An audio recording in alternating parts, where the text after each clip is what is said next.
What's going on, everyone? Welcome to the Wednesday Pandemic Update. Hopefully, you're doing well. Hopefully, you have made it through to the middle of the week, doing okay. And if not, maybe the second half of the week will be better for you.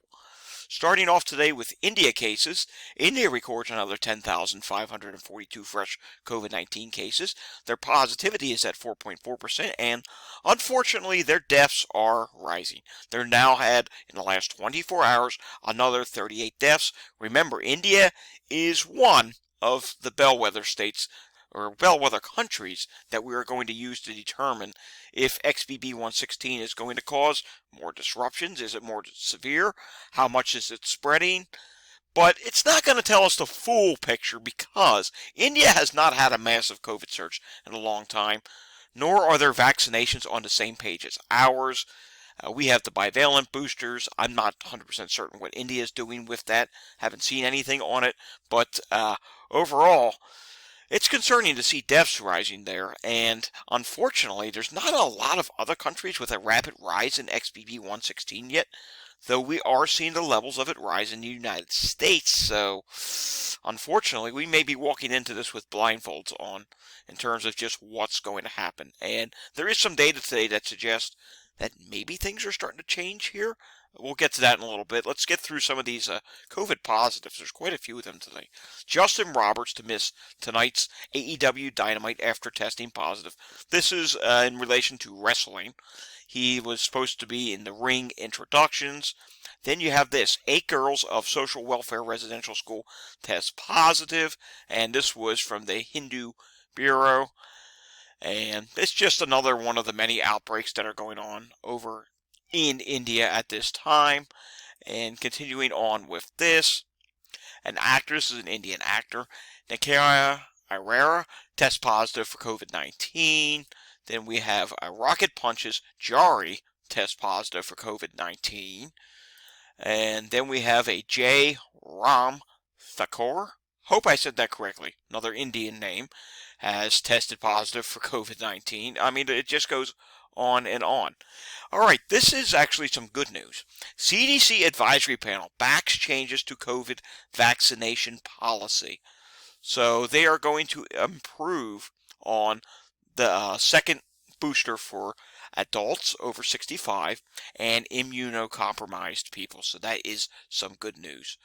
Here we go, Hawaii's report for this week. Hawaii reports another 935 COVID cases and 10 additional deaths.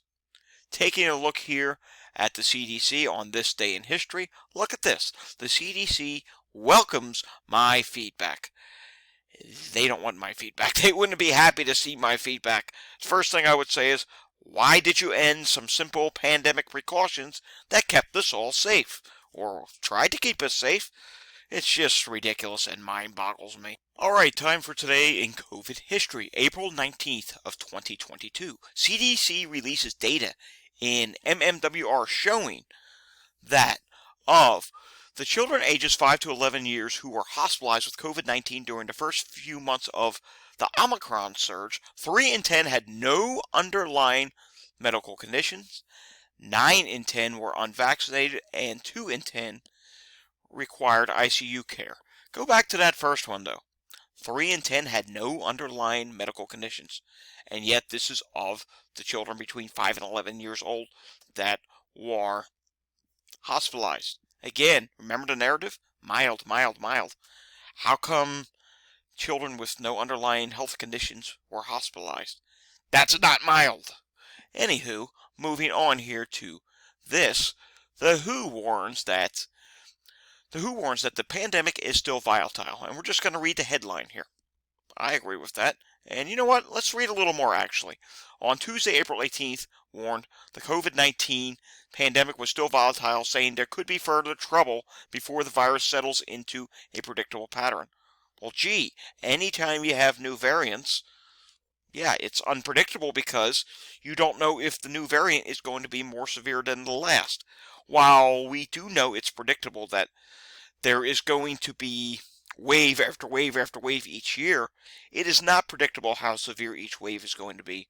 and it's not predictable how much longer we're going to be in this pattern. So no, I don't think it's going to become all predictable anytime soon, other than the stuff that we already know that they're not going to do anything to stop the spread, and things are just going to continue to be out of control. Let's take a look at today's wastewater update, and let's not give the CDC our feedback, because trust me, they don't want it. Taking a look here at the latest wastewater levels, and you can see here the majority of the country is low to near moderate in some places. Yes, there's a couple high wastewater sites, but a lot of these sites haven't updated. We'll probably get another update at the end of the week, and we'll do what we did last week. We'll probably do our next wastewater update come Sunday if enough sites do update. Sometimes you get a week where some sites skip a week or two, which does happen. Taking a look here, the Great Lakes continue to have the most number of moderate sites. Taking a look here at the latest CDC transmission map, this should update either late tomorrow or on Friday.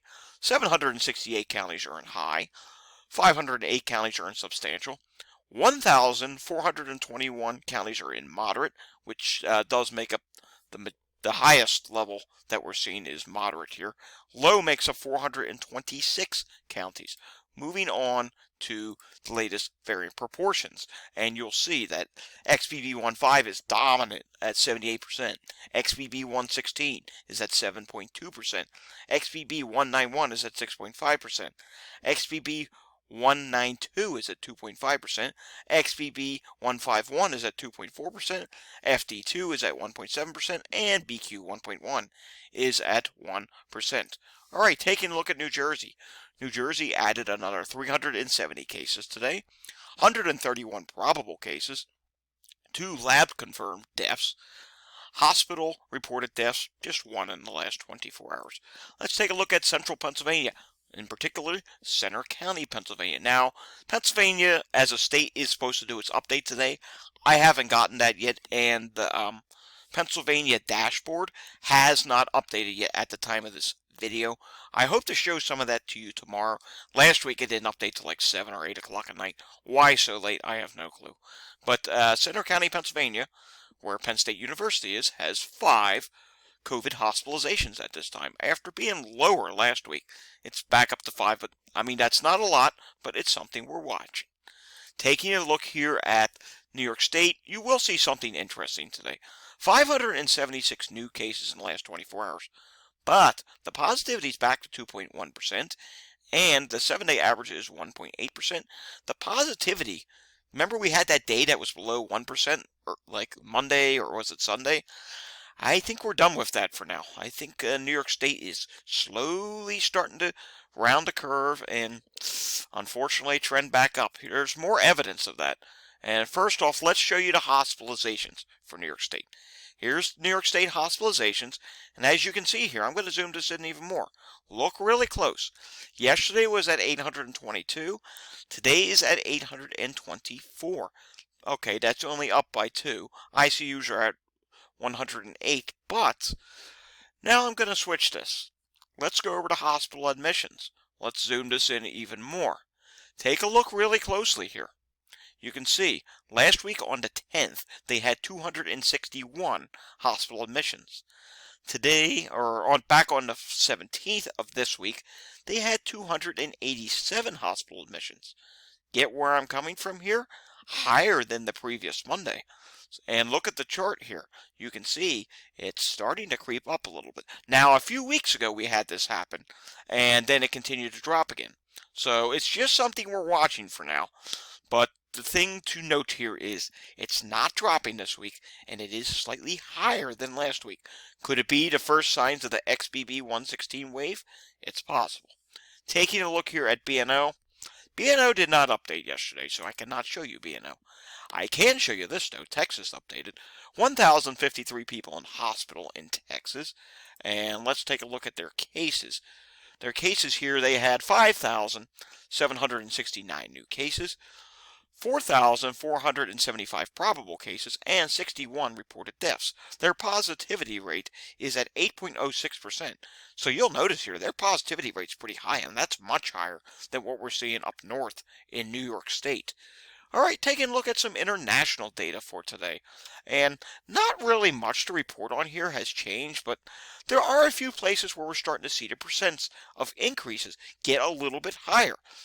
India is still 64% higher on cases, 74% higher on deaths. South Korea is now 8% higher on cases, 17% down on deaths.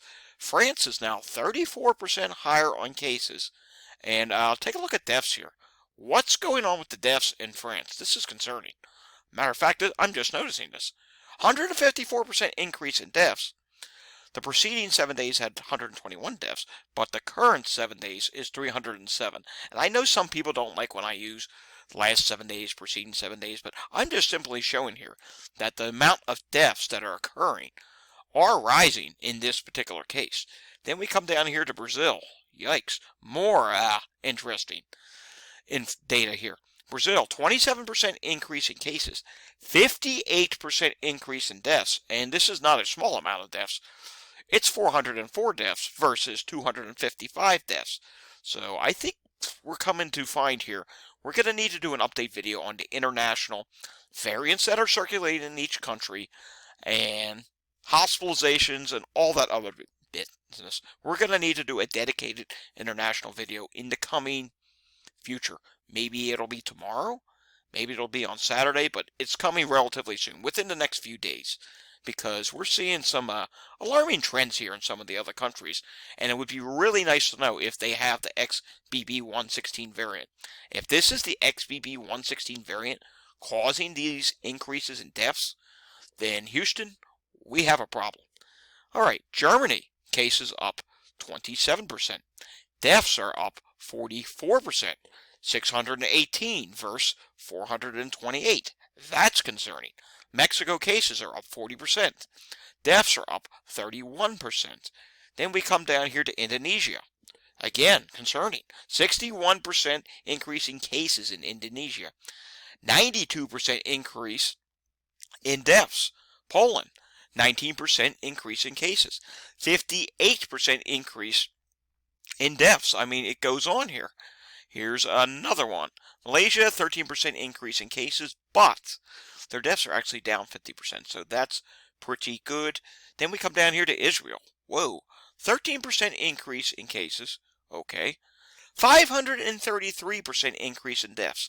38 versus 6. So suddenly their deaths are starting to rise as well. So yeah, definitely in the coming days we're going to do a international pandemic dedicated update video because it's very well needed, and we need to find out what variants are circulating in the countries with the highest increases in deaths. Alrighty, that does it for today's pandemic update video.